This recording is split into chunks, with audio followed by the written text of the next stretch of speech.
Today is Monday, 30th of March. Along with Dr. Luqman Atrishi, we are on our way to Dohuk to meet the governor of the Dohuk. Good morning, doctor. How are you this morning? Good morning. So, what is our mission today? What is the purpose of our mission in visiting the governor for today? And do you think what are the contributions that the international society can make about what's happening in the Dohuk? Can you tell me about what is the situation in Dohuk and how many thousands of the displaced people are in this state?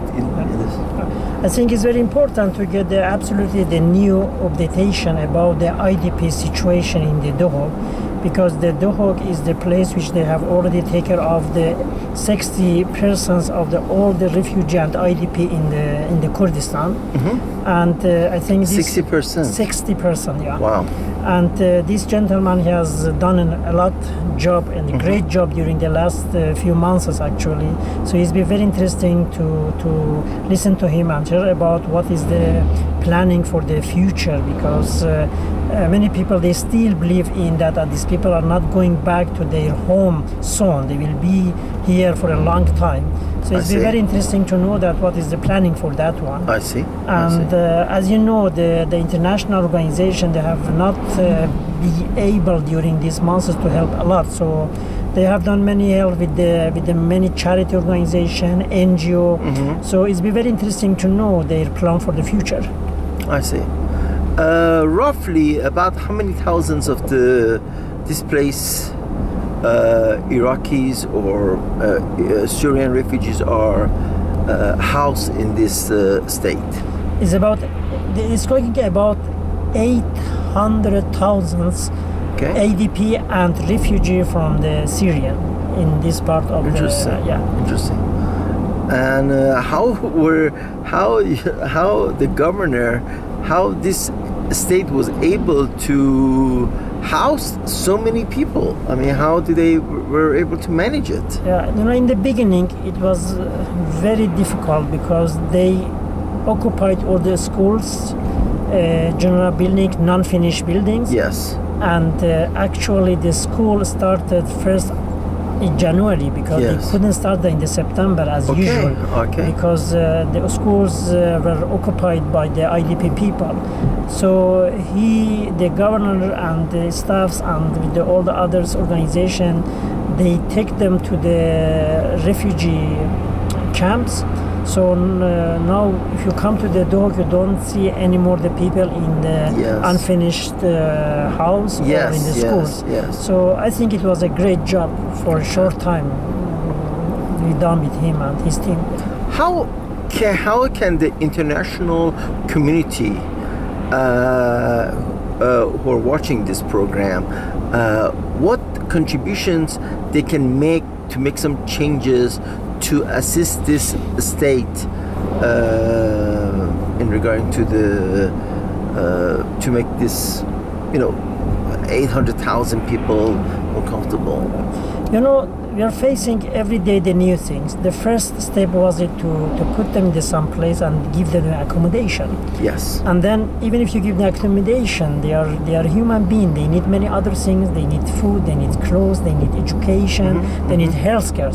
And I can tell you, they have building not the refugee camp, but the town, small town, because many of the refugee camps, they have a population over 20,000. Yes. So for the 20,000 of the people, you need the facility, you need the infrastructure, and many other things. So needs is a huge, how you can deal them. But yes. Unfortunately, even when the UN and the other organization do some program, always they have about 50-60% gap in their budget, I see. So it means they not many things which coming here, and to affect, I think the best job which I have seen during this time, these have been done by the NGO, direct help from the donor to the people who need that one. Because the big organization, they have a big administration, and according to their own report, there are not many of the donations coming to the field. Yes. So I think Norooz Foundation has done a very, very good job. Thank you very much. They have delivered the research directly from the donator to the people who need that one. Thank you. So I am really appreciated that one. That is the absolute best way to be able to help these people. Is there any other organizations in addition to Norooz Foundation which can be able to assist in this matter?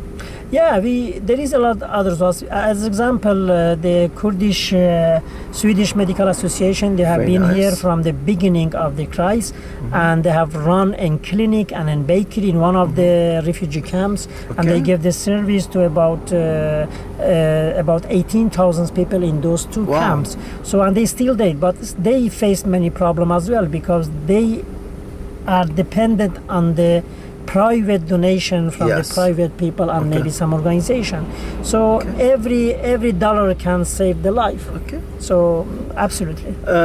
In these, how is the medical needs or medicines? Do you think if the pharmaceuticals are watching this video or other physicians, is there a list of the medicines that you may need in this region to help the accommodate? I know there's so many children. Yeah, the middle amount children in the Maalizadeh family is 6 kids. So it means we have a lot of the kids, exactly as you see. And in these times of the year, the infections diseases, they are very usual in it's a little bit chilly here. Yes, it's so cold. We need a lot of the actually antibiotica. We need many cough medicines, and even we have a lot of the chronic care with the hypertension, diabetes, heart disease. So even there is not easy to find those kinds of the medication in this part. But if you go on the kids, the infections, the first diagnosis is the infection, and they need always this medication for the as an antibiotica and cough medicine.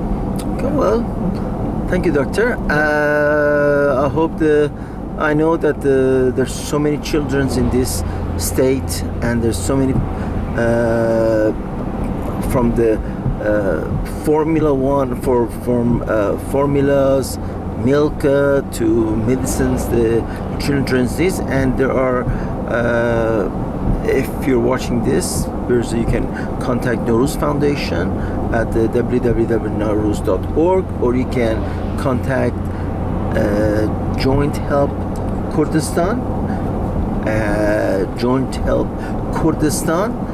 and they can bring your gift and donation to these refugees. Thank you, doctor. Thank you.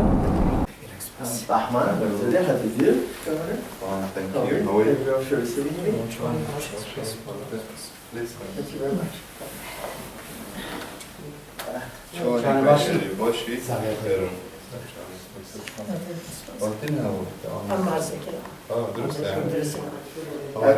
Good. Thank you very much for receiving us.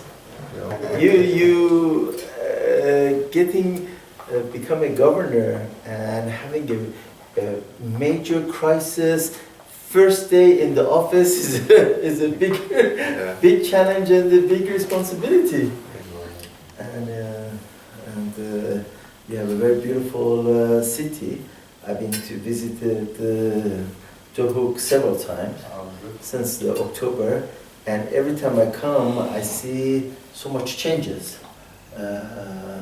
To invite you to become our guest in the United States and visit the United States, and so you can be able to discuss the situation of Dohuk and so many thousands of the people who are in this territory to the American community. And especially we needed to invite you to meet with the business leaders, because Dohuk is, due to the geographical location, will be the ideal place to export Kurdish product to the world, because